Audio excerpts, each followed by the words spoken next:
The phone buzzed against the marble countertop of my kitchen, interrupting the quiet evening I had been enjoying. I glanced at the screen and felt my stomach drop. Mother Thompson flashed across the display, a name I hadn't seen in 5 years. My finger hovered over the decline button, muscle memory from countless ignored calls in the past. But something made me answer. Dara. Her voice was crisp, formal, exactly as I remembered. Mrs. Thompson. I kept my own voice steady, professional. Years of dealing with difficult customers had taught me to mask my emotions perfectly. I'm calling about dinner this Saturday. The whole family will be there: Alex, his new girlfriend, Uncle Robert, everyone. We thought it was time to reconnect. The words hung in the air like smoke. Reconnect. As if 5 years of silence had been a simple misunderstanding instead of their complete abandonment when I needed them most. As if they hadn't chosen sides when Alex's affair came to light, painting me as the bitter ex-wife who couldn't let go. Where? I asked, though something in her tone already told me. Celestial. It's that new upscale place downtown. Very exclusive. I do hope you can manage the expense. I almost laughed. Celestial. My flagship restaurant. The crown jewel of my empire that they knew nothing about. The irony was so perfect it felt like the universe was finally paying attention to my prayers. I think I can manage, I said simply. Wonderful. 8 o'clock. Don't be late. The line went dead. I set the phone down and looked around my penthouse apartment, with its floor-to-ceiling windows overlooking the city skyline. 5 years ago I had nothing. 5 years ago I was sleeping on my sister's couch, crying into cheap wine while Alex moved his mistress into our marital home. 5 years ago, his family had made it clear that I was the problem, that I had driven their golden boy into another woman's arms with my unrealistic dreams of becoming a chef. Now I owned 5 restaurants across the city. Now I employed over 200 people. Now I was worth more than Alex and his entire trust fund family combined. And they had no idea. Saturday evening arrived faster than I expected. I stood in front of my walk-in closet, selecting my outfit carefully. Nothing too flashy. I didn't want to give away my success too early. I chose a simple black dress, elegant but not obviously expensive, and modest jewelry. Let them think what they wanted to think. The drive to Celestial gave me time to think. 5 years of silence, and now suddenly they wanted to reconnect. The timing seemed strange. I wondered what had prompted this invitation. Had Alex finally realized what he'd lost? Did they need something from me? Or was this just another opportunity to remind me of my place in their world, which was nowhere at all? I pulled into the valet parking area of Celestial, my own restaurant. The young man who approached my car was Marcus, one of my best servers who also worked valet on busy nights. His eyes widened slightly when he recognized me, but his training kicked in. Good evening, ma'am. Welcome to Celestial. Thank you, Marcus. I slipped him a 20. I'm meeting a party under Thompson. They should already be seated. Yes, ma'am. The hostess will take care of you. Walking through the entrance of my own restaurant felt surreal. The warm lighting cast everything in gold, the soft jazz music I had personally selected played in the background, and the scent of my signature dishes wafted from the kitchen. This was my world now. This was what I had built from nothing. Sarah, my hostess, greeted me with a professional smile that didn't quite hide her surprise at seeing me here as a guest instead of the owner. Good evening. You must be joining the Thompson party? That's right. Right this way, please. As we walked through the dining room, I noticed several regular customers who knew me as the owner. They looked confused but said nothing. My staff was well trained in discretion. And there they were. Seated at table 12, the round corner booth that was actually one of our most expensive spots, though they probably didn't know that. The entire Thompson family in all their glory, already deep in conversation and laughter. They looked exactly the same, wealthy, comfortable, and completely convinced of their own importance. Alex sat with his back partially to me, his dark hair perfectly styled, wearing what I recognized as a suit that cost more than most people's monthly salary. Next to him sat a blonde woman I didn't recognize but could easily guess the identity of. This had to be Rebecca, the latest girlfriend. The family had clearly embraced her, based on how close she sat to Alex's mother. Mother Thompson spotted me first. Her smile was sharp as a blade, all teeth and no warmth. Dara? How wonderful that you could make it. Please sit down. The only empty chair was directly across from Alex and Rebecca. Perfect. I settled into my seat, smoothing my dress and placing my purse beside me. The conversation died for a moment as everyone took in my appearance. You look... Alex's father began, then seemed to struggle for words. Well, thank you, Mr. Thompson. I folded my hands on the table and waited. "We weren't sure you'd come," Alex's sister Jennifer said. She had always been the most direct of the family. "It's been so long since we've all been together." 5 years, I said simply. An uncomfortable silence settled over the table. The weight of those 5 years, the divorce, the taking of sides, the complete radio silence hung between us like a wall. "Well," Mother Thompson said brightly, clearly determined to push past the awkwardness, "we should order some wine. Something celebration-worthy. After all, we have so much to catch up on." She raised her hand to signal our server, and I had to bite back a smile when I saw who approached. David was one of my most experienced waiters, someone I had personally trained. He had worked at Celestial since we opened 3 years ago. His face remained perfectly neutral as he approached our table, though I caught the slight twitch of recognition in his eyes when he saw me. "Good evening, folks. Can I start you off with some drinks tonight?" "Yes," Mother Thompson said imperiously. "We'll have a bottle of your best champagne. Price is no object." David nodded professionally. "Excellent choice. I'll bring out our Dom Perignon if that suits you." "Perfect." As David walked away, Jennifer leaned forward with obvious curiosity. "So Dara, tell us everything. What have you been up to all these years? Are you still cooking?"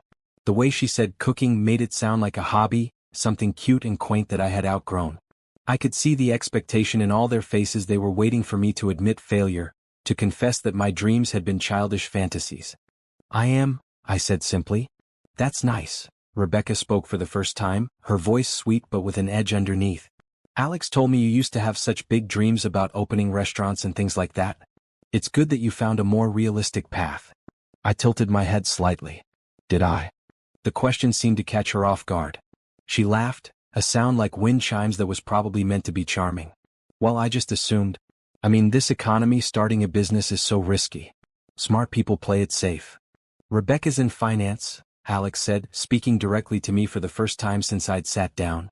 "She's very practical about these things." "How practical?" I murmured. David returned with the champagne, going through the tasting ritual with Mother Thompson, who made a show of savoring it and pronouncing it acceptable. As he poured glasses for everyone, his eyes met mine for just a moment and I saw the question there. I gave the slightest shake of my head. "Not yet." "A toast," Uncle Robert declared, raising his glass. "To family reunions and new beginnings." We all raised our glasses, though the words felt hollow. As I sipped the champagne, which was indeed excellent, since I had personally selected it for our wine list, I wondered what game they were really playing. This wasn't a simple family reunion. There was an agenda here, I could feel it. "Now then," Mother Thompson said, settling back in her chair with the satisfied air of someone about to deliver a performance, "we really must hear all about your life, Dara. Are you working somewhere nice? Seeing anyone special?" The interrogation was beginning.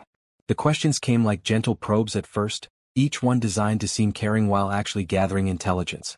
I recognized the pattern from years of dealing with this family. They never attacked directly, preferring to circle their prey with seemingly innocent inquiries until they found a weakness to exploit. "I'm working," I said, taking another sip of champagne. "Keeping busy." "That's wonderful," Jennifer said with false brightness. "Where are you working now? Somewhere downtown?" "Here and there." My vague answers were clearly frustrating them, but I was enjoying watching them try to extract information without seeming too obvious about it. Rebecca looked particularly annoyed by my evasiveness. "You know," she said, leaning forward with a smile that didn't reach her eyes, "I think it's so admirable when people pursue their passions, even when they don't work out. There's no shame in having to find more traditional employment." "Is that what you think happened?" I asked mildly. "Well, isn't it?" Uncle Robert jumped in. He had always been the most direct of the family, never bothering with subtlety. "Last we heard, you were talking about opening some restaurant or something. Obviously that didn't pan out, or we would have heard about it." The assumption hung in the air like smoke. They were so certain of my failure that they couldn't even conceive of another possibility. I found it almost endearing in its complete wrongness. "Would you have?" I asked. "Heard about it, I mean?" The question seemed to catch them off guard. Alex shifted uncomfortably in his seat, the first sign of emotion I'd seen from him all evening. "Of course we would have," Mother Thompson said stiffly. "This isn't such a large city. Success in the restaurant business is quite visible." I nodded thoughtfully. "That's true. Very visible." David approached our table again, his timing perfect as always. "Are we ready to order, or would you like a few more minutes to look at the menu?" "We'll order," Mother Thompson declared, though I noticed no one had actually opened their menus yet. She grabbed hers and began scanning it quickly. My goodness, these prices are quite substantial. It's a very exclusive establishment, Rebecca said knowingly, though I could tell she was also taken aback by the numbers. This is exactly the kind of place Alex and I love to come to. We're quite familiar with fine dining. I bit back a smile. Rebecca was clearly trying to establish her sophistication while also taking a subtle dig at my presumed lack of familiarity with expensive restaurants.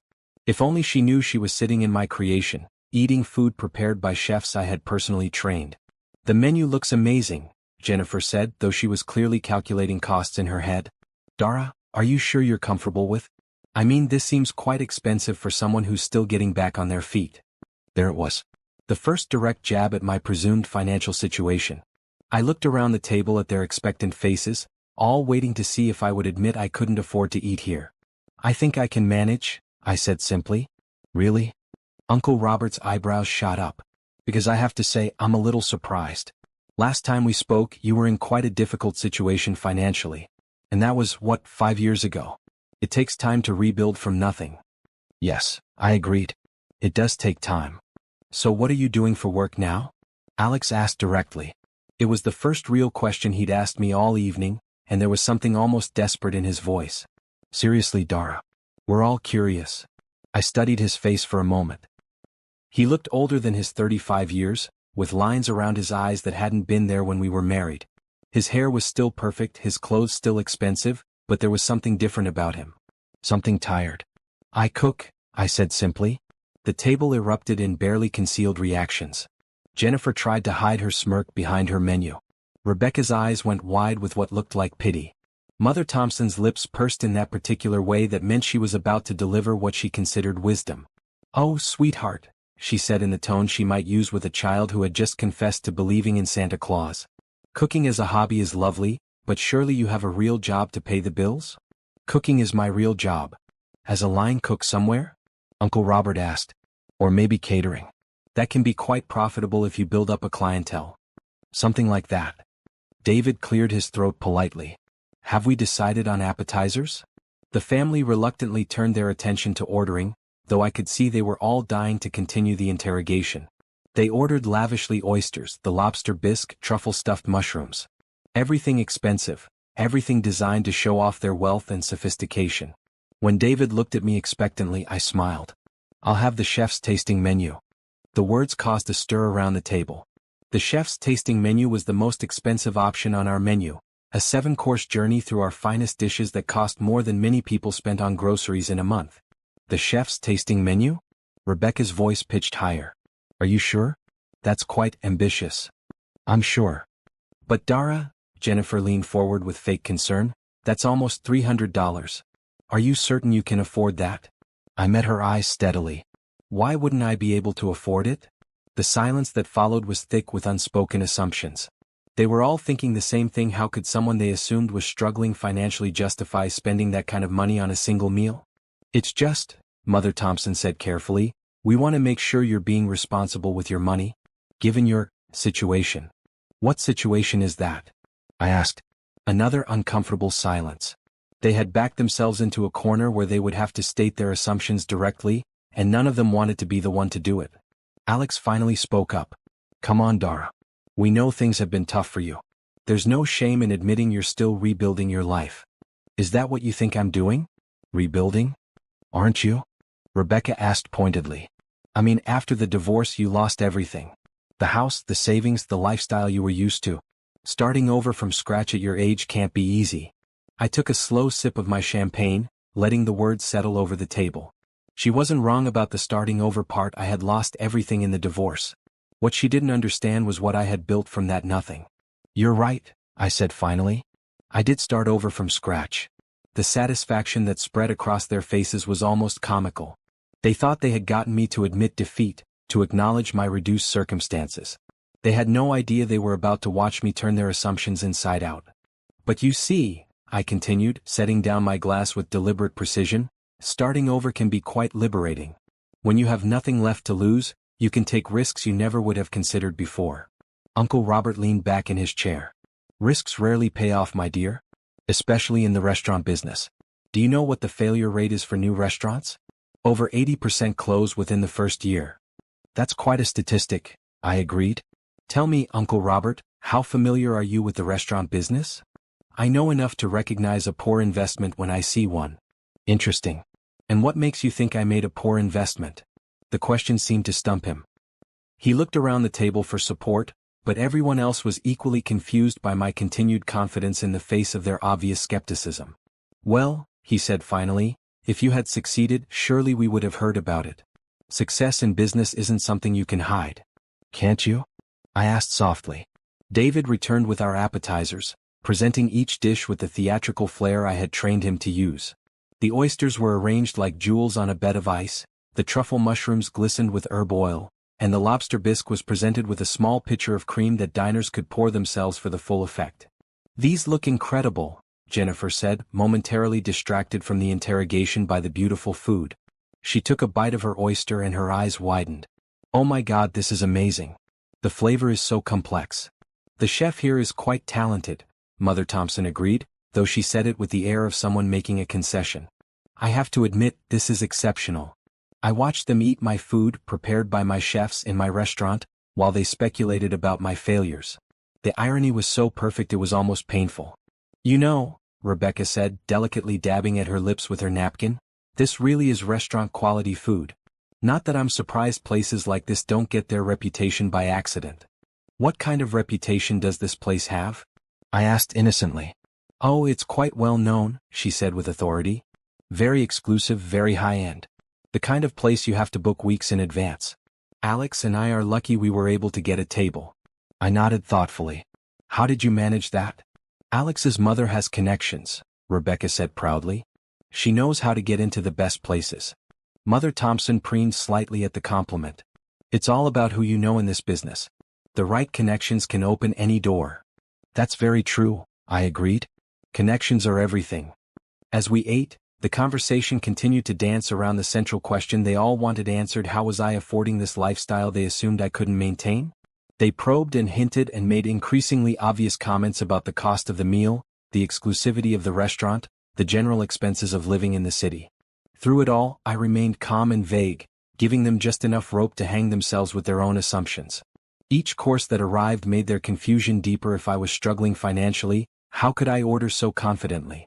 If I was just a line cook somewhere, how could I afford to eat at a place like this? The truth was sitting right in front of them, in every perfectly prepared dish, in every smooth interaction with the staff, in every detail of the restaurant that bore my personal touch. But they were so convinced of my failure that they couldn't see what was right before their eyes. By the time our main courses arrived, the tension at the table was palpable. They had expected this evening to be a victory lap, a chance to see how far I had fallen and perhaps offer some condescending assistance. Instead, they were faced with a mystery they couldn't solve and a confidence they couldn't shake. The evening was just getting started. Rebecca had been relatively quiet during the appetizer course, content to let the family lead the interrogation while she observed. But as our main courses arrived, she seemed to decide it was time to establish her dominance more directly. This duck is absolutely perfect, she announced, cutting into her entree with theatrical precision. Alex, you were right about this place being exceptional. It reminds me of that restaurant we went to in Paris last month.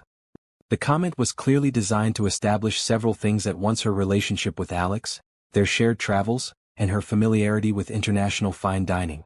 I watched Alex's face as she spoke and saw a flash of something that might have been irritation, quickly covered. The Paris restaurant was different, he said quietly.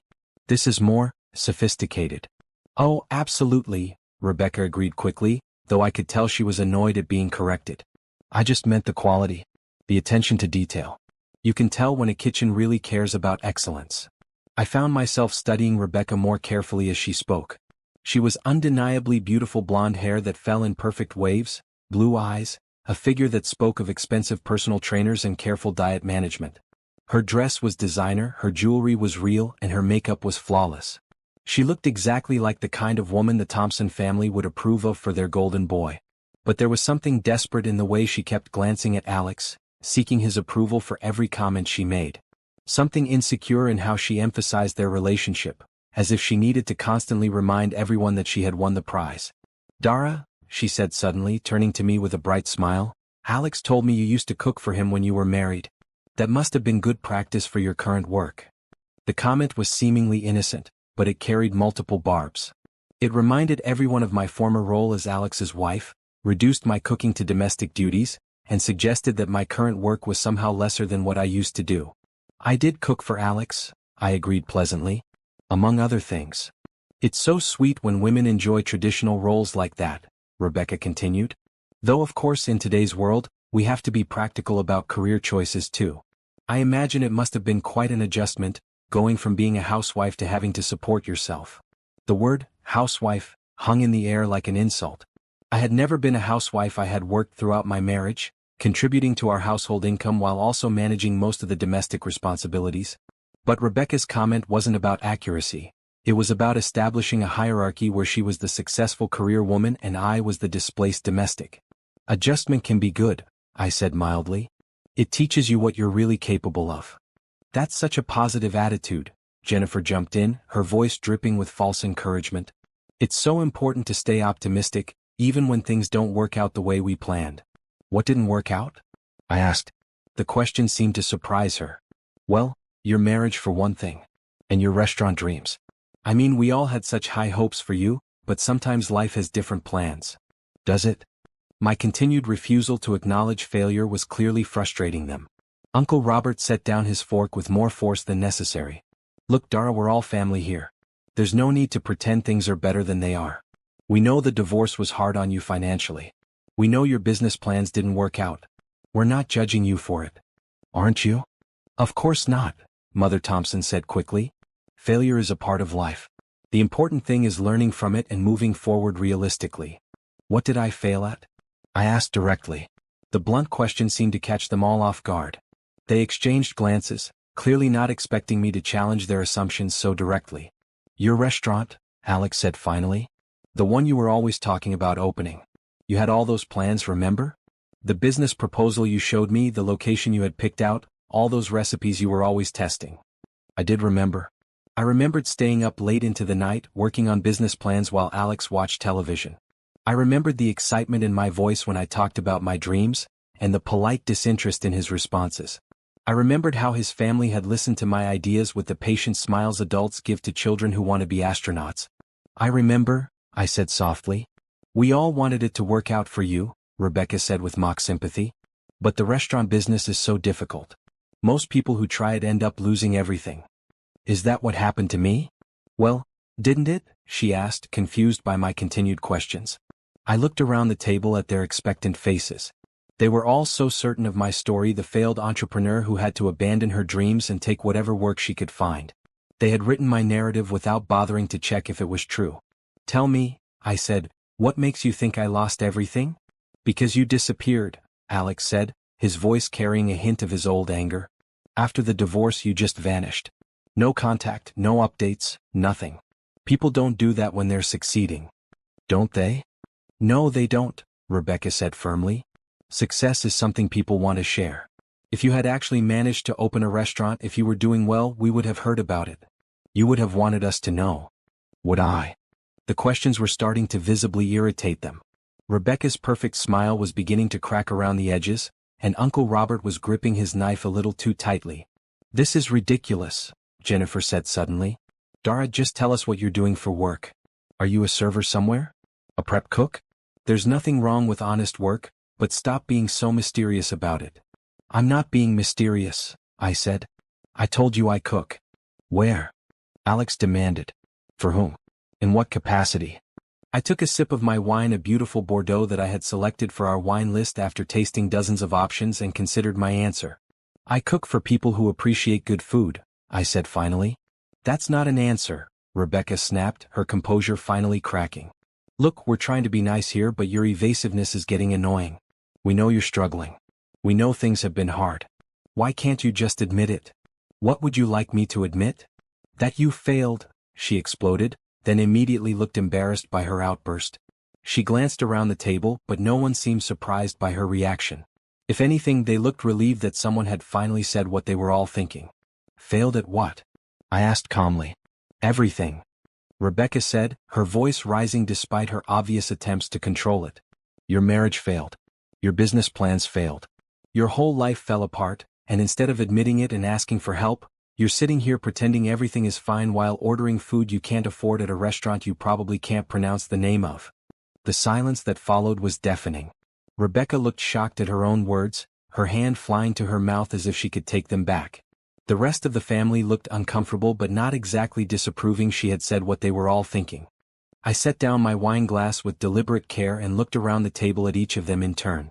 5 years of silence, and this was what they thought of me. This was the story they had told themselves about my life. "You think I can't pronounce celestial?" I asked quietly. The seemingly random question caught them off guard. Rebecca looked confused, as if she wasn't sure what I was referring to. "That's the name of this restaurant," I explained helpfully. "Celestial. Did you think I couldn't pronounce it?" "That's not. I didn't mean," Rebecca stammered. "Because pronunciation has always been important to me," I continued conversationally. "Especially with French culinary terms. Mise en place, julienne, brunoise, brigade de cuisine. All those words I learned in culinary school." "Culinary school?" Jennifer asked weakly. "Oh yes. I went back to school after the divorce. Funny thing about having nothing left to lose, it makes taking risks much easier. I enrolled in the Culinary Institute, graduated top of my class, did my externship at Le Bernardin in New York." I could see the confusion spreading across their faces as they tried to reconcile this information with their assumptions about my life. "But that's just education," Uncle Robert said dismissively. "Education doesn't guarantee success in business." "No," I agreed. "It doesn't. But it helps when you're trying to create something exceptional." David appeared at our table again, moving with the smooth efficiency I had trained into all my staff. "How is everything this evening? Can I get you anything else?" "Everything is perfect," I said, looking directly at him. "Please give my compliments to the chef." "I certainly will," David replied with the slightest hint of a smile. "Chef will be pleased to hear that." As David walked away, I caught Rebecca watching the interaction with narrowed eyes.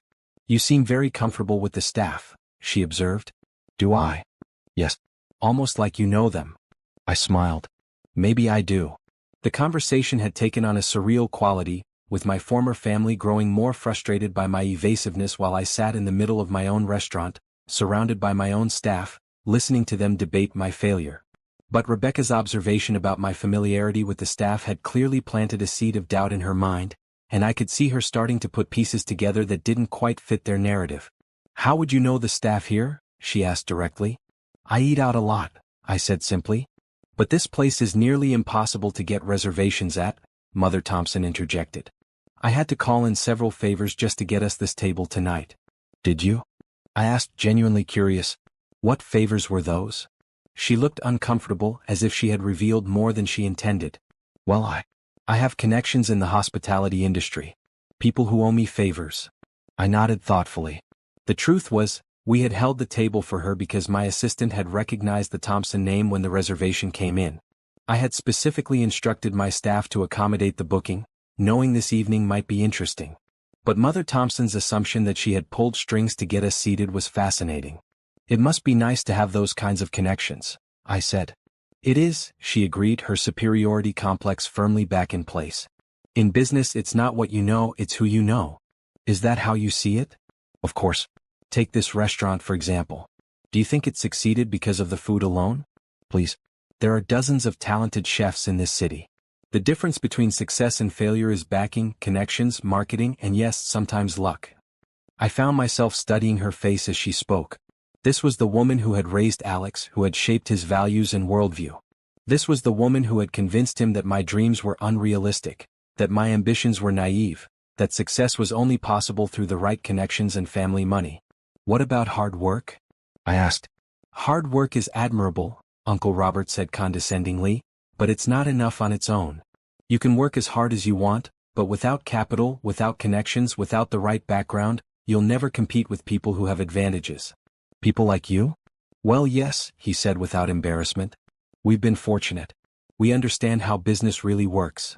I glanced at Alex, who had been unusually quiet during this exchange. He was staring down at his plate, cutting his steak into precise pieces but not actually eating much. There was something in his posture that reminded me of the man I had once loved, before his family's influence had poisoned our relationship. The memory hit me without warning, sitting in our old kitchen 5 years ago, showing him my business plan for the third time. I had spent months researching locations, calculating costs, dreaming of the day I could serve my food to people who would appreciate it. But every time I tried to share my excitement with him, I was met with the same polite disinterest. "It's a nice dream, Dara," he had said, not even looking up from his phone. "But be realistic. Do you have any idea how much money it takes to start a restaurant? How many fail in the first year?" "I've done the research," I had insisted. "I have a solid business plan. The numbers work." "The numbers always work on paper. Real life is different." "So you won't even consider it? Won't even look at supporting me in this?" He had finally looked up then, and I saw something in his eyes that I hadn't wanted to acknowledge. It wasn't just doubt, it was embarrassment. He was embarrassed by my dreams. "Dara, my family has money because they make smart investments. Restaurant ventures aren't smart investments. They're vanity projects for people who don't understand business." "Is that what you think this is? A vanity project?" "I think you're a talented cook and I think you should keep it as a hobby." That conversation had been the beginning of the end, though I hadn't realized it at the time. Within 6 months I would discover his affair. Within a year I would be sleeping on my sister's couch with nothing but a suitcase and a heart full of broken dreams. But that wasn't the whole story. What they didn't know, what they had never bothered to ask about, was what happened next. The lowest point had come 3 months after the divorce was finalized. I was working 3 jobs: prep cook at a diner during the day, server at a chain restaurant in the evenings, and weekend catering gigs when I could get them. I was living in a studio apartment that was barely larger than Alex's walk-in closet, sleeping on a mattress on the floor because I couldn't afford furniture. I remember the night I sat on that mattress eating ramen noodles and crying into my cheap wine, wondering if Alex's family had been right. Maybe I was delusional. Maybe my dreams really were just fantasies. Maybe I should give up and find a realistic job, settle for a life of quiet disappointment. But then I had remembered something my grandmother used to say: "Baby, when you've got nothing left to lose, that's when you're most free to become who you're meant to be." So I had made a choice. Instead of giving up, I would bet everything on myself. I used the small settlement from the divorce money Alex's lawyers had tried to minimize but couldn't eliminate entirely to enroll in culinary school.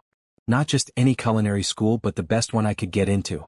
I studied 16 hours a day, worked nights to pay for living expenses, and graduated at the top of my class. The externship at Le Bernardin in New York had been brutal. The kitchen was a war zone of heat and pressure and impossible standards. I was one of only 3 women in a brigade of 20 cooks, and I had to prove myself every single day. But I learned from masters of the craft, absorbed techniques that most cooks only read about, and discovered I had a gift for creating dishes that were both technically perfect and emotionally resonant. When I returned to the city, I had a choice to make. I could take a safe job as a sous chef somewhere, work my way up slowly through someone else's kitchen, build a conventional career. Or I could take everything I had learned and bet it all on my original dream. I chose the dream. Finding the location for my first restaurant had taken months. I walked every street in the city, looking for the perfect space, somewhere with the right energy, the right foot traffic, the right possibilities. When I found it, a former coffee shop in what was then a transitional neighborhood, I knew it was meant to be mine. The bank loans had been nearly impossible to get. As a divorced woman with limited credit history and no collateral beyond my education and determination, I was exactly the kind of risk that traditional lenders avoided.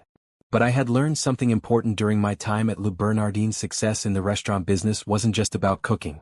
It was about understanding every aspect of the operation, from food costs to labor management to customer psychology. I wrote a business plan that was 50 pages long, backed by detailed market research and financial projections. I presented it to 12 different lenders before I found one willing to take a chance on me. The interest rates were brutal, the terms were harsh, but I had my funding. The first year had been hell. I worked 18-hour days, 7 days a week. I was chef, server, dishwasher, and bookkeeper. I slept on a cot in the office because I couldn't afford both rent for an apartment and the restaurant. Some nights, I would lie awake wondering if I had made a terrible mistake, if Alex's family had been right about my naive dreams. But slowly, gradually, word began to spread. Food critics started noticing. Regular customers became evangelists.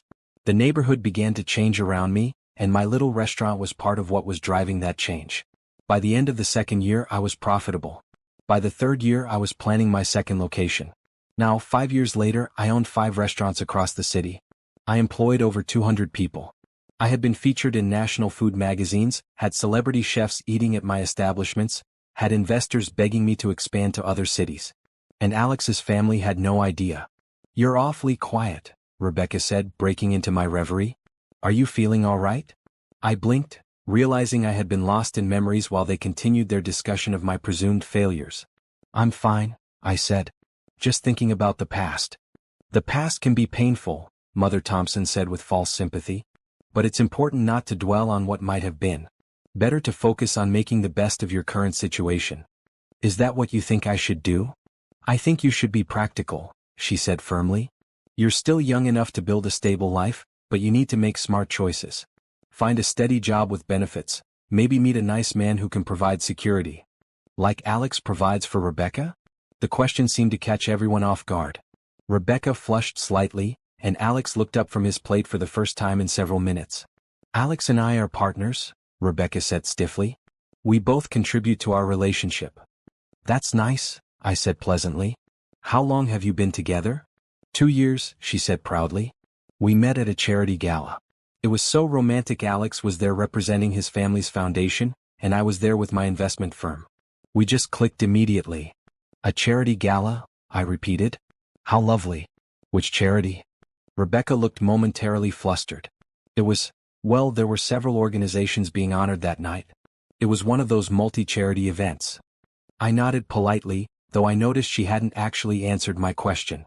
It was a small thing, but it added to the growing picture I was forming of Rebecca, someone who dealt in generalities and impressions rather than specifics. And you work in finance? I asked. Investment banking, she said, clearly relieved to be on firmer ground. I specialize in hospitality sector investments. Hotels, restaurants, entertainment venues. It's a very dynamic field. It sounds fascinating. You must know a lot about restaurant valuations. Oh yes, absolutely. It's one of my specialties. What would you say a restaurant like this is worth? The question seemed to surprise her. She glanced around the dining room, taking in the elegant decor, the bustling but efficient service, the tables full of well-dressed diners. Well, that's hard to say without seeing the books, she said carefully. But a place like this, in this location with this level of service, I'd estimate somewhere in the range of 8 to 12 million, depending on the lease terms and profit margins. I felt a smile tugging at the corners of my mouth. She was actually quite close. My latest valuation had put Celestial at just over 10 million, and that was just this location. The total value of my restaurant group was significantly higher. That's quite a lot of money, I observed. It is, she agreed. Which is why restaurant ownership is typically limited to people with significant capital or backing. The barriers to entry are just too high for most people. Unless you start small and build up over time. Even then, the failure rate is astronomical. You need more than just cooking skills. You need business acumen, financial backing, marketing expertise, operational experience. Most chefs don't have that complete skill set. What if they did? Rebecca looked confused by the hypothetical nature of my questions. Well, I suppose if someone had all those skills plus adequate funding in the right location, they might have a chance. But it's still incredibly difficult. But not impossible. Not impossible, no. Just highly unlikely. I nodded thoughtfully. What about someone who had lost everything and was starting from nothing? Would that make it more or less likely to succeed? Less likely, obviously, Uncle Robert interjected. Starting a business requires capital. You can't build something from nothing. Can't you? My phone buzzed against the table and I glanced down at it. A text from my sous chef at Celestial. Kitchen running perfectly. VIP table requests to send compliments to chef. Should I mention you're dining tonight? I typed back quickly, not yet. We'll signal when ready. When I looked up, I found Rebecca watching me intently. Important call? She asked. Just work, I said, slipping my phone back into my purse. What kind of work requires attention on Saturday evening? The kind I do. Rebecca's question about my work hanging in the air, I found myself remembering those first brutal months of building my empire. The family sitting around me had no idea what real work looked like, the kind of work that left your hands bleeding and your back aching and your dreams barely alive but still burning. You know, I said, taking a sip of my wine, you're right that starting from nothing is difficult. But there's something liberating about it too. Liberating? Jennifer laughed. How is being broke liberating? When you have nothing left to lose, you stop being afraid of failure. You've already hit bottom. The only direction left is up. That's a very optimistic way to look at poverty, Mother Thompson said with barely concealed disdain. Is it poverty when it's chosen? When it's part of a plan? Uncle Robert set down his fork with obvious frustration. Dara, enough with the philosophical nonsense. Just tell us what you do for a living. I smiled at his impatience. I told you. I cook. Where? Alex demanded. For whom? Stop being so evasive. Looking at his face, older now, harder around the edges than when we were married, I remembered the day I had signed the lease on my first restaurant. I had wanted to call him, to share the excitement and terror of that moment. I had actually picked up the phone, started to dial his number before remembering that he was no longer mine to call. Instead, I had called my sister Monica, who had squealed with excitement and insisted on coming over with champagne to celebrate. We had sat on the floor of that empty restaurant space, drinking cheap champagne out of plastic cups, dreaming about what it would become. You realize you're completely insane, Monica had said, but she was grinning as she said it. Probably, I had agreed. But I'd rather be insane than safe. What if it doesn't work? Then I'll fail spectacularly and at least I'll know I tried. Monica had raised her plastic cup. To spectacular failure or ridiculous success. Nothing in between. Nothing in between, I had agreed. The memory was so vivid I could almost taste that cheap champagne. I wondered what Monica would think if she could see me now, sitting in my flagship restaurant while my ex-husband's family tried to figure out how I could afford to eat there. The thing about starting from nothing, I said aloud, is that you learn to value everything differently. Every small success feels enormous because you remember what it was like to have nothing. What small successes? Rebecca asked skeptically. The first time a customer finishes every bite on their plate. The first positive review. The first night you make a profit instead of just covering costs. I was thinking about my first restaurant, Sage, in what had been a rough neighborhood when I opened it. The space had been tiny, just 30 seats, but I had made every inch count. I had painted the walls myself, refinished the floors on weekends, built the bar with the help of a contractor who was willing to trade work for meals. The opening night had been terrifying. I had invited everyone I knew, called in every favor, posted on every social media platform I could think of. 23 people showed up. 23 people who were willing to take a chance on an unknown chef in an unproven neighborhood. I still remembered their names, could picture their faces. Mrs. Chun from the dry cleaner next door, who ordered the braised short ribs and asked for the recipe. The young couple on their first date, nervous and excited, sharing the chocolate souffle. The food blogger who had come out of curiosity and stayed to write a review that would change my life. The first review was the hardest part, I said, surprising myself by speaking the memory aloud. Review of what? Alex asked, his voice sharp with confusion. I realized I had been speaking without thinking, lost in memories they couldn't understand. Nothing. Just remembering something. But Rebecca was watching me with those sharp eyes, the same look she probably used when analyzing investment opportunities. You talk about this stuff like you lived it? Like you actually opened a restaurant? Do I? Yes, you do. And it's weird because if you had actually opened a restaurant, we would know about it. Would you? Of course we would. Alex would have heard about it. His family moves in all the right circles, they hear about every new restaurant, every successful chef. There's no way you could have opened a place without them knowing. I looked around the table at their confident faces. They were so certain of their knowledge, so sure of their connection to everything important that happened in their city. It had never occurred to them that there might be a whole world operating beyond their social circle. Maybe, I said carefully, you don't move in the circles you think you do. The comment hit like a slap. Mother Thompson's face went rigid with offense. Excuse me? I just meant that success can happen in places you might not notice. Not everyone who builds something important moves in the same social circles. Our family is very well connected, Uncle Robert said stiffly. We know everyone worth knowing in this city. Everyone? Everyone who matters. I nodded thoughtfully. It was such a perfect encapsulation of their worldview, the assumption that if they didn't know about something, it wasn't important. If someone wasn't in their social circle, they weren't worth knowing. It reminded me of the night I had won my first major award, Local Chef of the Year, from the city's Restaurant Association. I had stood on that stage, looking out at hundreds of people in the industry, feeling for the first time like I truly belonged. Later that night, at the after-party, I had been surrounded by other chefs, food writers, restaurant owners, all of them excited to talk about food and dreams and the beautiful struggle of the hospitality business. Alex and his family had had no idea the event was even happening. You know, I said, when I was married to Alex, I used to think your social circle was the whole world.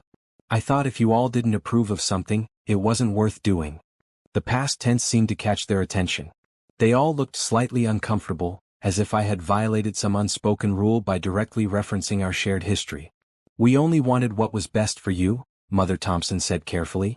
Did you? Or did you want what was most convenient for you? That's not fair, Alex said, speaking up for the first time in several minutes. My family supported you. They welcomed you into our world. Your world, I repeated. That's an interesting way to put it. What's that supposed to mean? It means that you saw me as a visitor in your world, not someone who belonged there. And you certainly never considered that I might build a world of my own. The silence that followed was heavy with unspoken tensions. We were getting closer to the heart of things now, closer to the real reasons why this dinner had been arranged. David appeared at our table again, his timing impeccable as always. How are we doing here? Ready for dessert menus? Yes, please, Mother Thompson said, clearly grateful for the interruption. As David distributed the dessert menus, I caught his eye briefly. He gave me the slightest nod. Everything was ready for the reveal when I was. These desserts look incredible, Jennifer said, studying her menu. The chocolate soufflé sounds amazing. It's our signature dessert, I said without thinking. The words hung in the air for a moment before Rebecca pounced on them. Your signature dessert? That's an odd way to put it. I felt a flutter of excitement in my chest. The moment was coming closer, and I could feel the tension building like a symphony approaching its crescendo. I meant, their signature dessert, I corrected smoothly. The restaurant's. But Rebecca wasn't buying it. Her investment banker instincts were kicking in, and she was starting to see patterns that didn't fit. You know, you've been talking about this place all evening like you know it intimately. You know the staff, you know the menu, you even know which dishes are signatures. That's not normal for a casual diner. Maybe I'm not a casual diner. What does that mean? I smiled, feeling the power of the moment building. Maybe I eat here a lot. How often? Oh, I said casually, every day. The words, every day, seemed to hit the table like a small bomb. Everyone froze, processing the implication, trying to figure out how someone they assumed was struggling financially could afford to eat at an expensive restaurant every day. Every day. Uncle Robert's voice was sharp with disbelief. That's impossible. Do you have any idea what that would cost? Quite a lot, I agreed pleasantly. Then how? Jennifer started, then stopped, clearly struggling to formulate a question that wouldn't sound accusatory.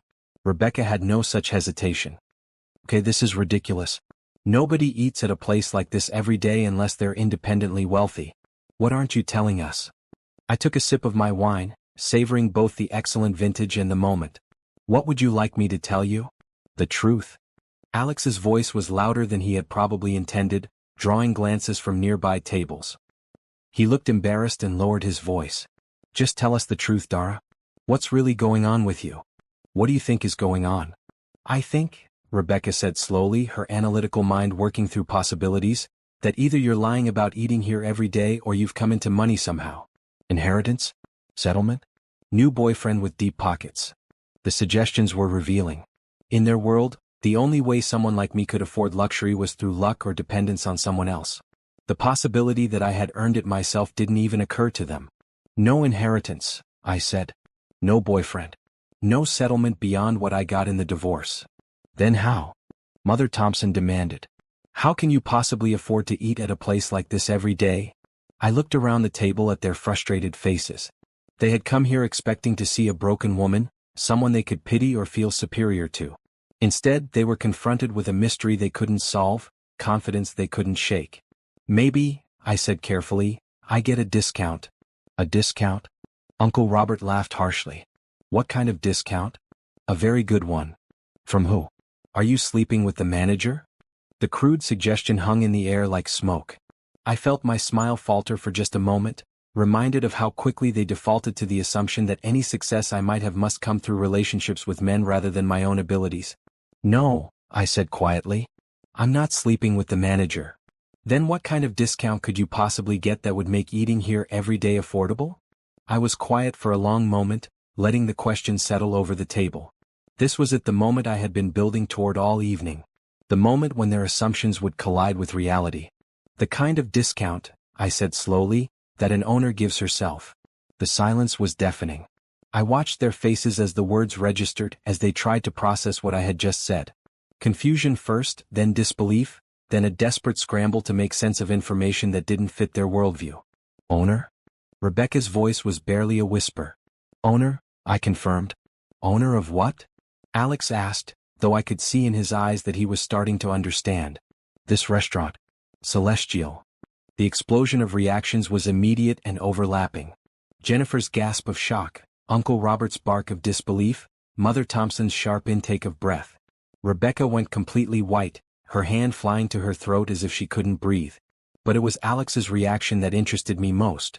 He didn't look shocked or disbelieving. He looked sick, as if someone had punched him in the stomach. Because unlike the others, Alex knew me well enough to recognize the truth when he heard it.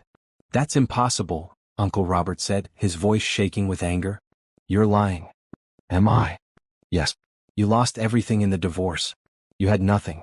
You couldn't possibly have opened a restaurant, let alone something like this." "Why not?" Because. He was sputtering now, his face red with frustrated disbelief. "Because we would have known. Because you don't have the money or the connections or the experience." "Don't I?" David chose that moment to approach our table, drawn by the obvious tension. "Is everything all right here?" I looked up at him, my most trusted server, someone who had been with me since Celestial opened 3 years ago. "Everything's fine, David. These are my former in-laws. They're just having trouble believing that I own this place." David's face lit up with understanding and barely suppressed amusement. "Oh, well, in that case." He turned to address the table formally. "Ladies and gentlemen, allow me to introduce you to Ms. Dara Thompson, owner and executive chef of Celestial, as well as Sage, Bloom, Harvest, and Meridian restaurants." The formal introduction hit like a second wave of shock. Not only did I own this restaurant, but I owned 5 restaurants. I was exactly the kind of successful businesswoman they had assumed I could never become. 5 restaurants. Jennifer's voice was faint. 5, David confirmed cheerfully. "Miss Thompson has built quite an empire over the past few years. We're all very proud to work for her." Rebecca looked like she might be sick. "This can't be real. This is some kind of joke." "Would you like me to show you the business license?" David offered helpfully. "Or perhaps Miss Thompson could give you a tour of the kitchen?" "That won't be necessary," I said, though I was enjoying their complete disorientation. "Thank you, David." He nodded and walked away, leaving us in another heavy silence. I could practically hear their minds racing, trying to reconcile this new information with everything they thought they knew about me. "How?" Alex's voice was barely audible. "How what? How did you do this? How did you build all of this?" I studied his face, looking for some sign of the man I had once loved. "You really want to know?" He nodded, unable to speak. "I started with nothing like you all assumed. Sleeping on my sister's couch, working 3 jobs, eating ramen noodles for dinner.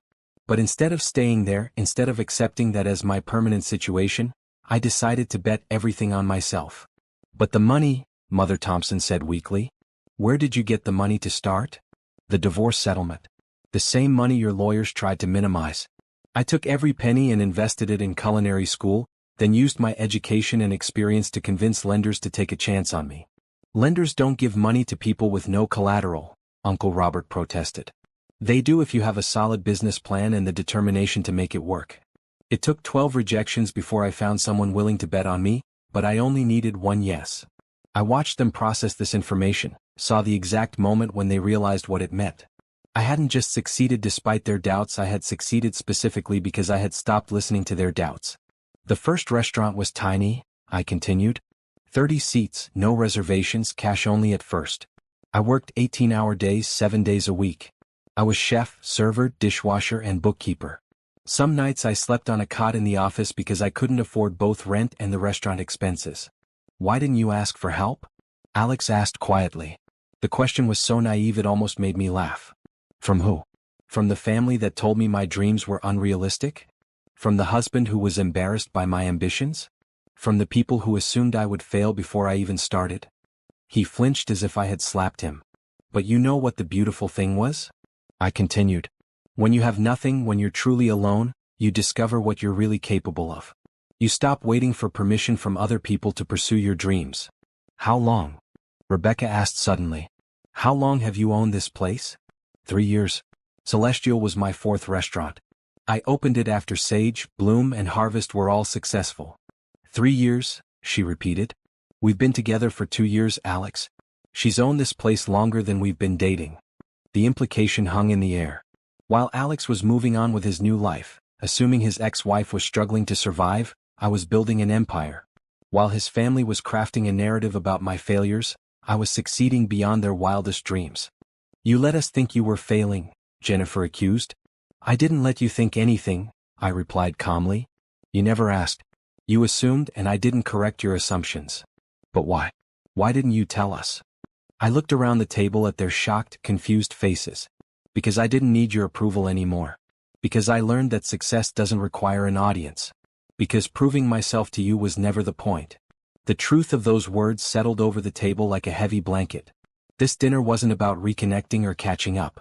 It was about their power over me, their ability to make me feel small and unsuccessful. And I had just taken that power away completely. The revelation had shifted the entire dynamic at the table. Where moments before there had been condescension and barely concealed pity, now there was confusion, embarrassment, and something that looked like fear. They were realizing that everything they thought they knew about this evening, about me, about themselves, about the balance of power between us, had been wrong. Rebecca was the first to try to recover. I could see her investment banker training kicking in, the same instincts that probably served her well when deals started going sideways. Well, she said, forcing brightness into her voice, this is certainly unexpected. Congratulations on your success. But there was something hollow in her tone, something that suggested the congratulations were costing her considerable effort. Thank you, I said simply. I have to ask though, she continued, if you've been this successful, why did you disappear from everyone's lives? Why maintain the mystery? It was a good question, one that went to the heart of why I had chosen 5 years of silence over any attempt at reconciliation. Because, I said carefully, I needed to find out who I was without your opinions of me. Our opinions? Mother Thompson looked offended. We always supported you. Did you? The challenge hung in the air between us. I could see her trying to rewrite history in real time, to convince herself that their treatment of me had been supportive rather than dismissive. Of course we did, she insisted. We welcomed you into our family. We included you in everything. You included the version of me that you were comfortable with, I corrected. The version that was grateful for your approval and didn't have ambitions that threatened your worldview. That's not fair, Alex said, but his voice lacked conviction. Isn't it? When I told you about my dream of opening a restaurant, what did you say? He was quiet for a long moment, clearly remembering conversations he probably wished he could forget. I said it was risky. You said it was a vanity project for people who don't understand business. I was trying to protect you from failure. Were you? Or were you protecting yourself from embarrassment? The question hit him visibly. He looked down at his hands, and I saw something in his posture that reminded me of the younger man I had married before his family's influence had taught him to see my dreams as threats to their comfortable assumptions about how the world worked. You know what the worst part was? I continued. It wasn't that you didn't believe in me. It was that you were embarrassed by my believing in myself. Rebecca shifted uncomfortably in her seat. Maybe we should order dessert, she suggested, clearly desperate to change the subject. Good idea, Uncle Robert said quickly. David, could we get some menus? But David was already approaching with dessert menus, his timing perfect as always. As he distributed them, I noticed him glance at me with barely concealed amusement. My staff was enjoying this evening almost as much as I was. The chocolate soufflé is our specialty, David said, addressing the table. Chef Thompson created the recipe herself. It's been featured in 3 national magazines. Chef Thompson? Jennifer repeated weakly. Miss Thompson is a graduate of the Culinary Institute, David explained proudly. She trained at Le Bernardin in New York before returning here to open her restaurants. She's won local chef of the year 3 times running. I had to admire David's commitment to the performance. He was laying it on thick, but every word was true. And each accolade hit the table like another small explosion of disbelief. 3 times? Rebecca's voice was faint. Could have been more, David said cheerfully, but she asked them to consider other chefs after the 3rd win. She felt it was important to share the recognition. As David walked away, I found myself looking at 5 faces that showed varying degrees of shock, confusion, and what might have been respect. But underneath it all, I could see something else brewing, the beginning of anger. You must think this is very funny, Uncle Robert said, his voice tight with controlled emotion. What would be funny about it? Letting us sit here all evening making assumptions while you knew the truth all along. You made assumptions, I corrected. I never encouraged them. You didn't discourage them either. Why would I? Your assumptions told me everything I needed to know about how you really see me. The words were harder than I had intended, but they were true. This evening had been illuminating in ways I hadn't expected. Their immediate assumption that I must be struggling, their inability to conceive that I might have succeeded, their casual dismissal of my capabilities, it all painted a clear picture of what my place had been in their world. "We see you as family," Mother Thompson said stiffly. "Do you? Or do you see me as a problem that was solved when Alex divorced me?" "That's not." She started, then stopped, perhaps realizing that protest would only make things worse. "You know what's interesting?" I said, settling back in my chair. "When I was married to Alex, I was so desperate for your approval. I shaped myself to fit what I thought you wanted me to be. I made myself smaller so you would be more comfortable." "Nobody asked you to do that," Alex said quietly. "Didn't you? Every time I mentioned my dreams and you changed the subject? Every time I talked about my ambitions and you suggested I be more realistic? Every time I tried to contribute to family discussions about business and you smiled condescendingly and patted my hand?" I could see recognition dawning on his face. He was remembering specific moments, specific conversations where he had done exactly what I was describing. "I thought I was being practical," he said weakly. "You were being dismissive. And your family was worse." "Now wait just a minute," Uncle Robert said, his face reddening. "We were nothing but kind to you. You were polite to me. There's a difference. We welcomed you into our circle, introduced you to our friends, included you in our social events. You displayed me like an accessory. Look at Alex's sweet little wife with her cute cooking hobby. Isn't she adorable?" The description clearly hit home because several of them looked uncomfortable. "But the moment I wanted to be more than an accessory," I continued, "the moment I wanted to pursue something meaningful, you made it clear that wasn't acceptable. We wanted you to be happy," Jennifer protested.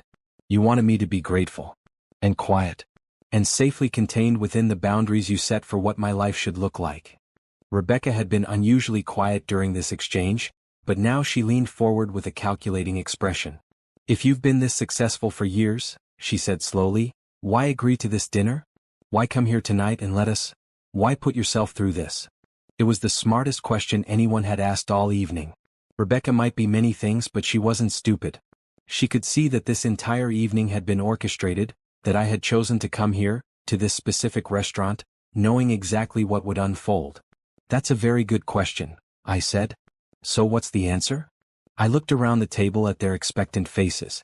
Mother Thompson was still trying to process the revelation that her assumptions had been completely wrong. Uncle Robert looked angry and embarrassed. Jennifer seemed confused and perhaps a little hurt. Alex looked like a man who was watching his entire understanding of the past 5 years crumble in real time. And Rebecca looked like someone who was beginning to understand that she had walked into a trap. "The answer," I said carefully, "is that I wanted to see what you would do. How you would treat someone you believed was beneath you. What you would say when you thought I had nothing left to lose." "You set us up," Rebecca said flatly. "I accepted an invitation to dinner. You set yourselves up." "That's not." Uncle Robert started, then stopped, perhaps realizing that arguing would only make him look worse. "You invited me here," I continued, "after 5 years of silence. You chose this restaurant. You chose to spend the evening making assumptions about my life, mocking my career, questioning whether I could afford to eat here. I just let you reveal who you really are." The silence that followed was heavy with uncomfortable truths. They were beginning to understand that every condescending comment, every pitying look, every assumption about my failures had been delivered in my own restaurant to my face, while I listened and took notes. "We didn't mean," Jennifer started weakly. "You didn't mean for me to hear it," I finished. "But you meant every word." David appeared at our table again, his timing impeccable as always. "Have we decided on dessert?" The normalcy of the question felt surreal given the tension crackling around our table. I looked around at the 5 shocked faces staring back at me. "I think," I said slowly, "we'll have the chocolate soufflé. For the table." "Excellent choice," David said. "It's Chef Thompson's signature creation. I'll have it prepared right away." As he walked away, I saw Rebecca watching me with those sharp eyes again. "You're enjoying this," she said quietly. "Am I?" "Yes. You're getting revenge." The word hung in the air between us like a challenge. Revenge. Was that what this was? Is it revenge to let people show you who they really are? It is when you orchestrate the situation specifically for that purpose. I considered her words carefully. She wasn't entirely wrong. I had accepted this invitation knowing exactly where it would lead. I had chosen to remain silent about my success specifically so I could watch them reveal their true feelings about me. Maybe, I said finally. But if so, it's the most honest revenge I can imagine. I didn't lie to you or trick you. I just gave you the opportunity to be yourselves. And we failed the test, Alex said quietly.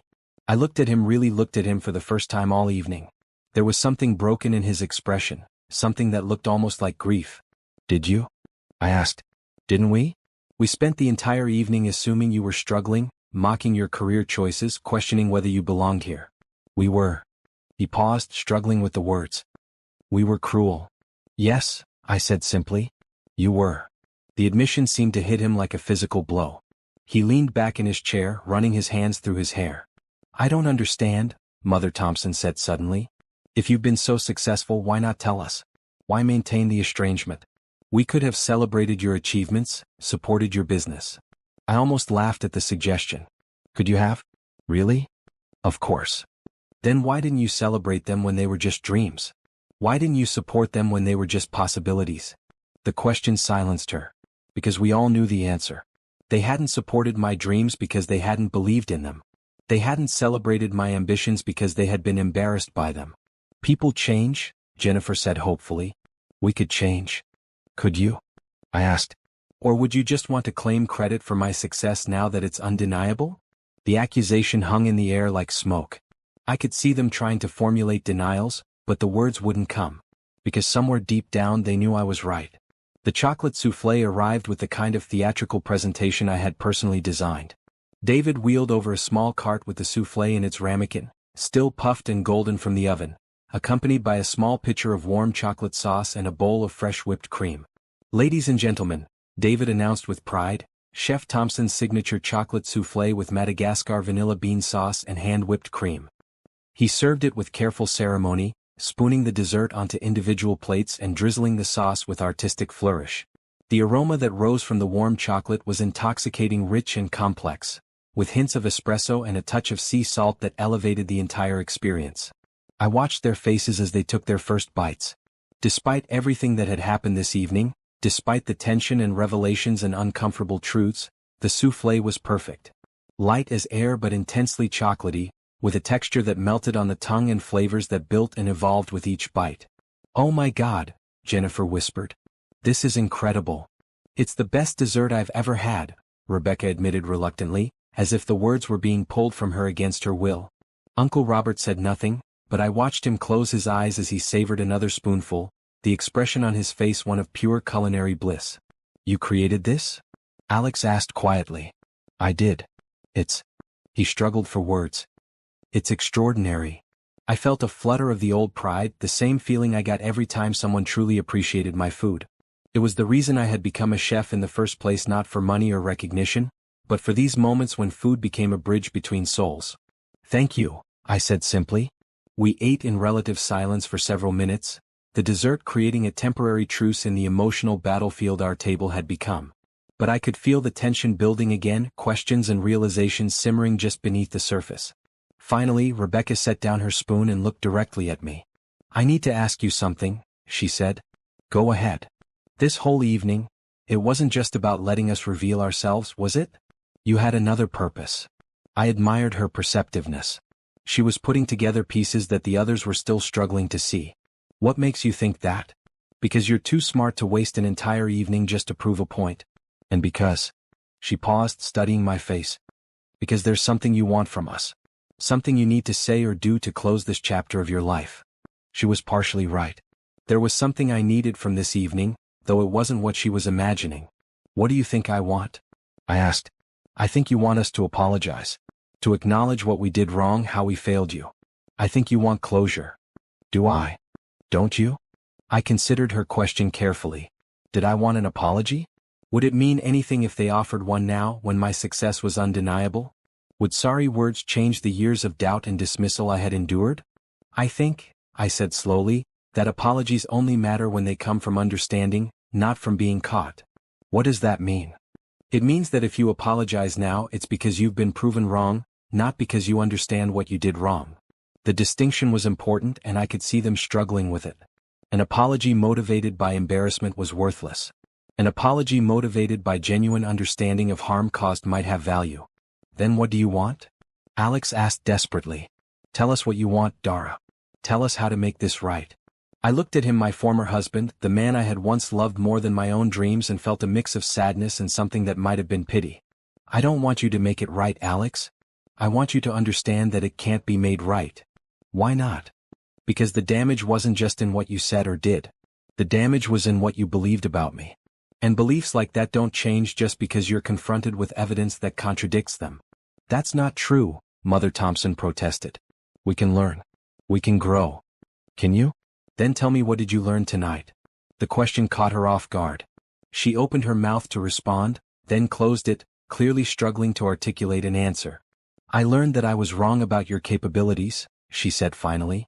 Did you? Or did you learn that I succeeded despite your expectations? What's the difference?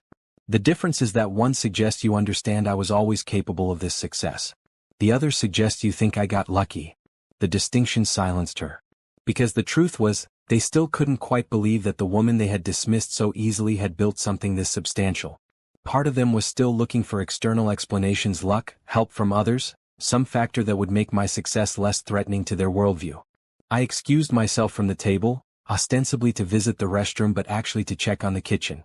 It was a Saturday night, our busiest service, and I wanted to make sure everything was running smoothly. The kitchen was in full swing when I entered, a carefully choreographed dance of 23 cooks working in perfect harmony.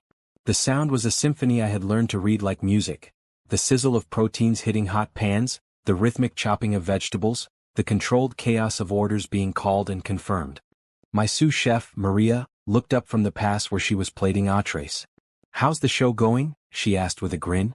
Better than I expected. They figure it out yet? David helped with the reveal. You should have seen their faces. Maria laughed. I wish I could have been there. You want me to comp the meal? No, I said quickly. They can pay full price. But make sure David takes excellent care of them. Of course. Anything else? I looked around my kitchen at the gleaming equipment I had selected, the systems I had designed, the team I had built. This was my world now, the empire I had constructed from nothing but determination and skill. Actually, I said, pulling out my phone, I want you to do something for me. I quickly typed instructions to David, explaining exactly how I wanted the evening to end. The final act of this performance needed to be perfect. When I returned to the table, I found them in heated discussion that stopped abruptly when they saw me approaching. Everything all right? I asked pleasantly. We were just. Alex started, then seemed to think better of whatever he had been about to say. We were discussing our behavior tonight, Rebecca said bluntly. And trying to figure out what comes next. What comes next?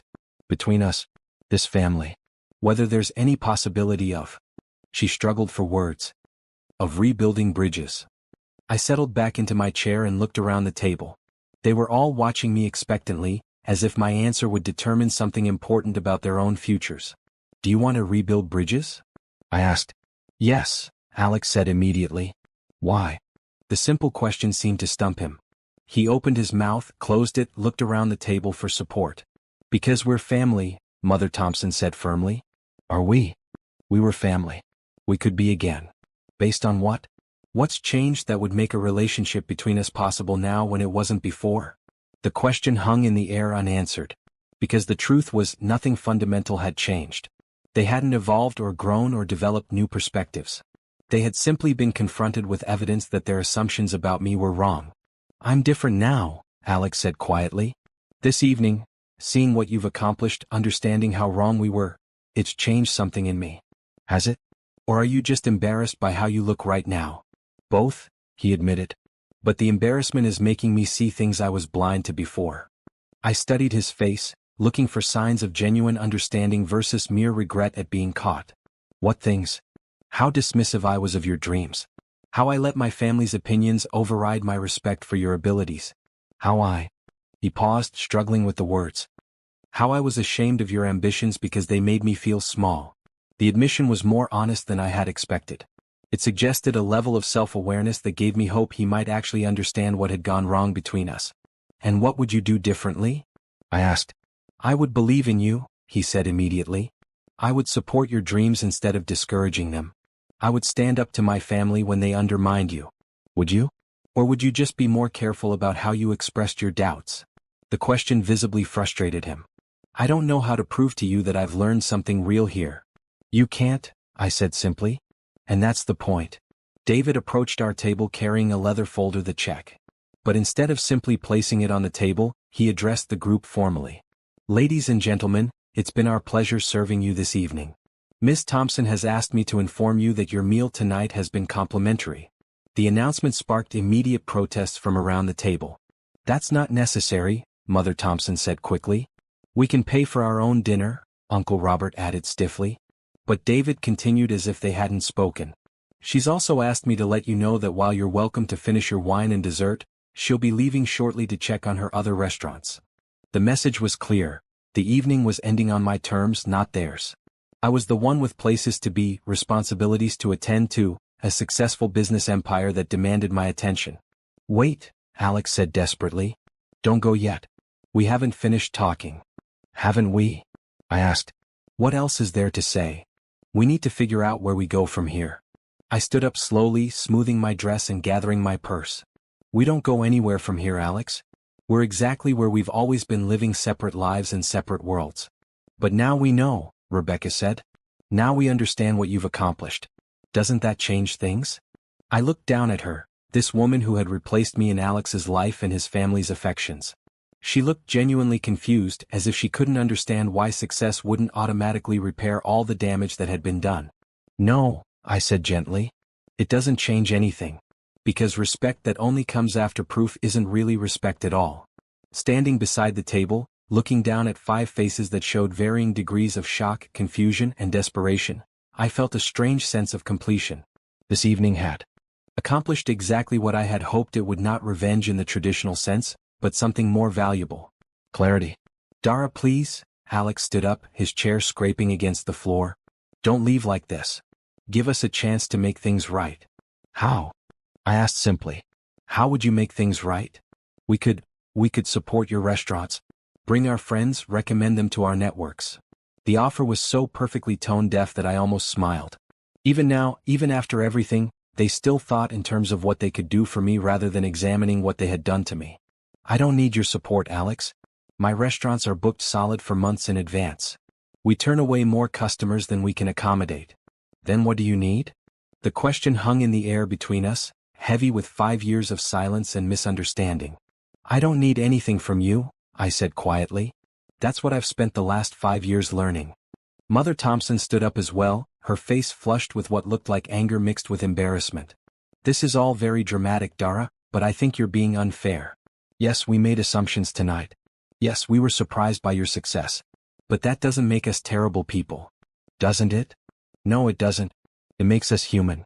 We made mistakes based on incomplete information. I studied her face, looking for any sign that she understood the deeper issues at play here. What information were you missing? I asked.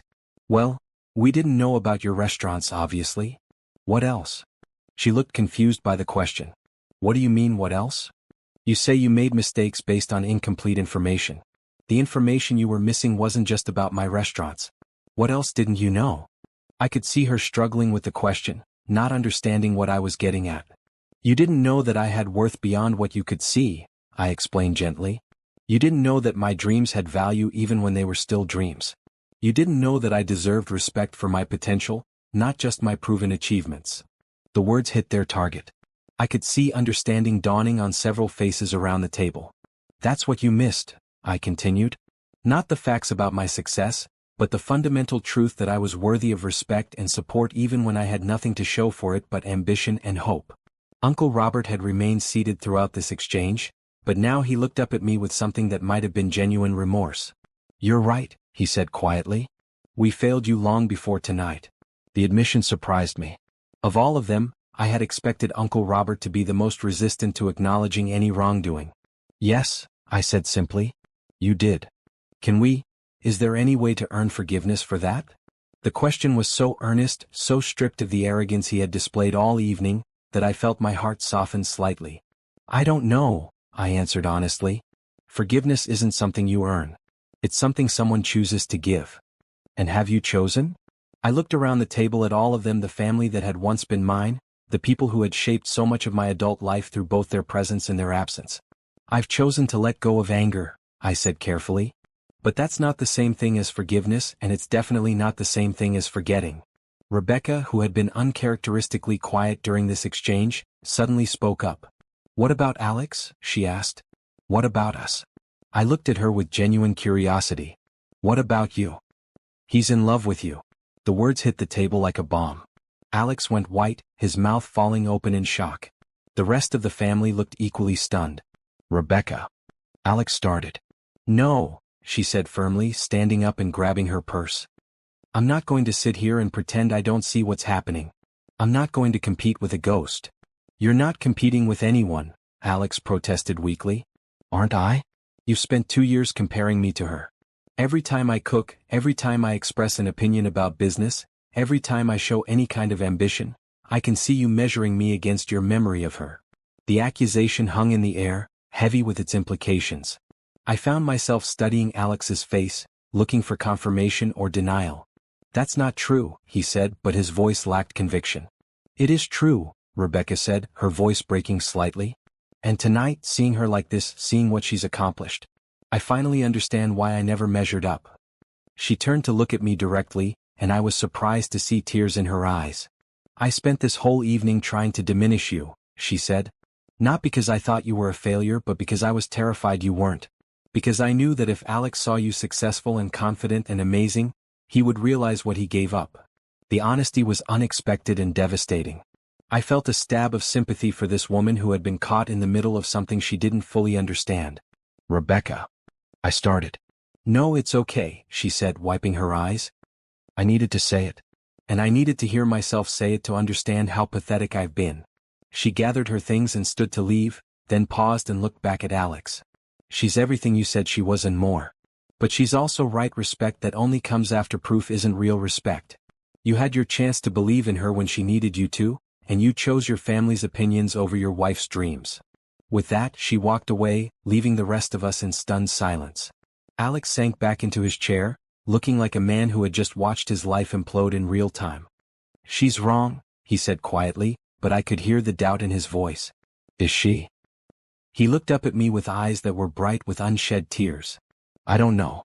Maybe. I've been so confused since the divorce, so angry at myself for letting you go. When Rebecca came along, I thought I could build something new. But she was right. I did compare her to you. Not fairly, not consciously, but I couldn't stop myself from wondering what you would do in her place, how you would handle things differently." The admission was painful to hear, both for what it revealed about his relationship with Rebecca and for what it suggested about his feelings for me. "That's not fair to her," I said gently. "I know. And it's not fair to you either to carry that burden."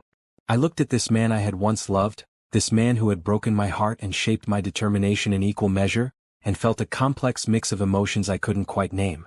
"Alex," I said carefully, "what exactly are you asking me?" He was quiet for a long moment, staring down at his hands. "I don't know," he said finally. "I don't even know if I have the right to ask anything." "You don't?" I said simply but not unkindly. The words seemed to deflate him completely. He nodded slowly, accepting the truth of it. "I know. Seeing you tonight, seeing what you've become, it makes me realize how blind I was. How much I lost when I lost you. You didn't lose me, Alex. You chose to let me go. Can I choose differently now?" The question hung between us, heavy with possibility and pain. I really looked at him, trying to see past the man who had hurt me to the man I had once loved. "No," I said quietly. "You can't." "Why not?" "Because I'm not the same person you let go. The woman you're seeing tonight, the woman you think you want back, she only exists because you chose your family over her dreams 5 years ago." I could see him struggling to understand what I meant. "I became who I am because I had to," I continued. "Because when I lost everything, my marriage, my home, my sense of self-worth, I had to decide who I wanted to be. And I chose to be someone who didn't need anyone else's permission to pursue her dreams. I could support those dreams now. But I don't need your support now. I needed it then, when I was scared and uncertain and desperate for someone to believe in me. That was when your belief would have mattered." The truth of it settled over the table like a shroud. There was no going back, no way to undo the choices that had been made. We were different people now, shaped by different experiences, living in different worlds. "So what happens now?" Jennifer asked quietly. I looked around the table one final time, taking in the faces that had once been so important to my sense of self and belonging. Now you go back to your lives and I go back to mine. And that's it. That's it. I turned to leave, then paused and looked back at Alex. For what it's worth, I said softly, I hope you find someone who makes you happy. Someone you can believe in from the beginning, not just after they prove themselves to you. With that, I walked away from the table, away from the family that had once been mine, away from the life I had left behind 5 years ago. As I reached the hostess station, David appeared beside me. How did it go? He asked quietly. Exactly as expected, I said. And nothing like I thought it would. He smiled. The best revenge is living well? I considered his words for a moment. No, I said finally. The best revenge is living authentically. Success is just a bonus. The cool night air hit my face as I stepped out of Celestial, and I felt something I hadn't experienced in years: complete and utter peace. Behind me, through the floor-to-ceiling windows of my restaurant, I could see the Thompson family still sitting at their table, probably trying to process everything that had happened.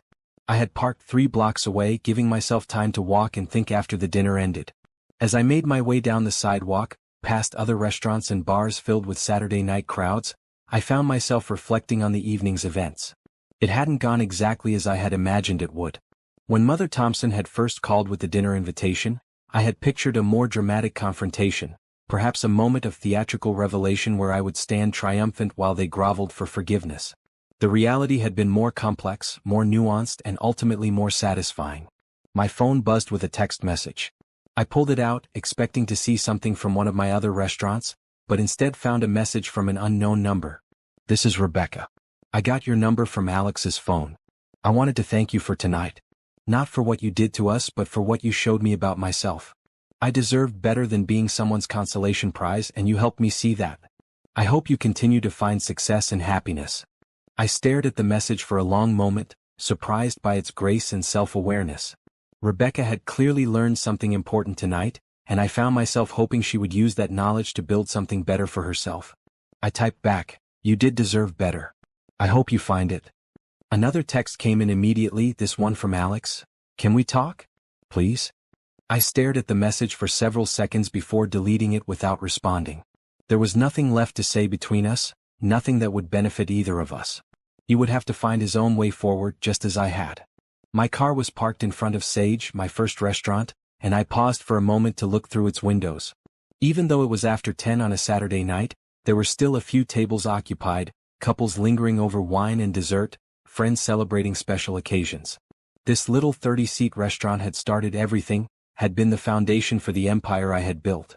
I remembered the early days so clearly, the terror and exhilaration of opening night, the first positive review that had made me cry with relief, the first night we had turned a profit. Every milestone had been earned through 18-hour days and unwavering determination. But looking at it now, I realized that the real victory hadn't been in proving the Thompson family wrong. The real victory had been in proving myself right to believe in my own potential, right to bet everything on my dreams, right to refuse to accept other people's limitations as my own. My phone rang and I saw Monica's name on the screen. "How did it go?" she asked without preamble. "Interestingly," I said, unlocking my car and settling into the driver's seat. "That's not an answer. Did you destroy them? Did they grovel? Did Alex beg you to take him back?" I laughed despite myself. "You've been watching too many soap operas. Come on, tell me everything. I've been waiting for this evening for 5 years." As I drove through the quiet city streets toward my penthouse apartment, I gave Monica a detailed account of the evening's events. She listened with the fascination of someone who had watched me build my life from nothing and understood exactly what tonight had represented. "So you just walked away?" she asked when I finished. "No dramatic speech? No, I told you so moment? What would have been the point? They know they were wrong. Making them grovel wouldn't change anything. But it might have felt good. For about 5 minutes. And then what? I would still be the same person, living the same life with the same success. Their opinion of me, past or present, doesn't actually matter anymore. When did you get so wise?" I pulled into the parking garage of my building, the same building where Alex and I had once looked at apartments together, back when we were married and supposedly building a future together. I had ended up buying the penthouse unit we had dreamed about, but I had bought it with my own money on my own terms. "I got wise when I stopped caring what other people thought of my worth," I said. "And how do you feel now? Really?" I considered the question as I rode the elevator up to my floor. How did I feel? Not victorious in the way I had expected. Not angry anymore. Not vindicated, exactly, though there had been satisfaction in watching their assumptions crumble. Free, I said finally. I feel free. And I did. For 5 years, there had been a part of me that was still connected to that family, still affected by their judgment, still carrying their voices in my head telling me my dreams were unrealistic. Tonight had finally severed that connection completely. My apartment was dark and quiet when I entered, the city lights sparkling through the floor-to-ceiling windows that looked out over the skyline. I poured myself a glass of wine, not the expensive bottle we had shared at dinner, but a simple, honest vintage from a small vineyard I had discovered during a research trip for my wine list. Sitting on my couch, looking out at the city where I had built my empire, I thought about the woman I had been 5 years ago. Broken, lost, sleeping on her sister's couch with nothing but a suitcase and shattered dreams. That woman had been so desperate for approval, so convinced that her worth was determined by other people's opinions of her. I wondered what she would think if she could see me now. Not just the success, the restaurants, the awards, the financial freedom, but the confidence. The unshakable knowledge that I was exactly who I was meant to be. My phone buzzed with one final message of the evening, this one from David. Hope you enjoyed your evening, boss. The kitchen wants to know if you'll be in tomorrow for the staff meeting. I smiled and typed back, wouldn't miss it. This is my world now. And it was. This was my world, built from nothing but determination and dreams, populated by people who respected my vision and supported my goals, successful beyond anything I had dared to imagine when I was crying into cheap wine on my sister's couch. The Thompson family could keep their world of connections and assumptions and conditional love. I had built something better. I had built something that was entirely my own. As I prepared for bed, I thought about Rebecca's parting words to Alex. You had your chance to believe in her when she needed you to, and you chose your family's opinions over your wife's dreams. She was right, of course. Alex had had his chance and he had made his choice. But in a strange way, I was grateful for that choice now. If he had supported my dreams from the beginning, if his family had believed in me, I might never have discovered what I was truly capable of. I might never have learned that the most powerful thing in the world is believing in yourself, especially when no one else does. I might never have built an empire from nothing, or learned that success tastes sweetest when it's entirely your own. I might never have discovered that the best revenge isn't proving your enemies wrong, it's becoming so successful and happy that their opinions become irrelevant. As I drifted off to sleep in my beautiful apartment, surrounded by the life I had built with my own hands, I smiled at one final irony. The Thompson family had invited me to dinner to reconnect, to see how I was doing, to perhaps offer their condescending help to someone they assumed was struggling. Instead, they had given me the greatest gift possible, the opportunity to realize that I didn't need their approval anymore. I didn't need their apologies or their respect or their recognition. I didn't need anything from them at all. And that, more than any business success or financial achievement, was the sweetest victory of all.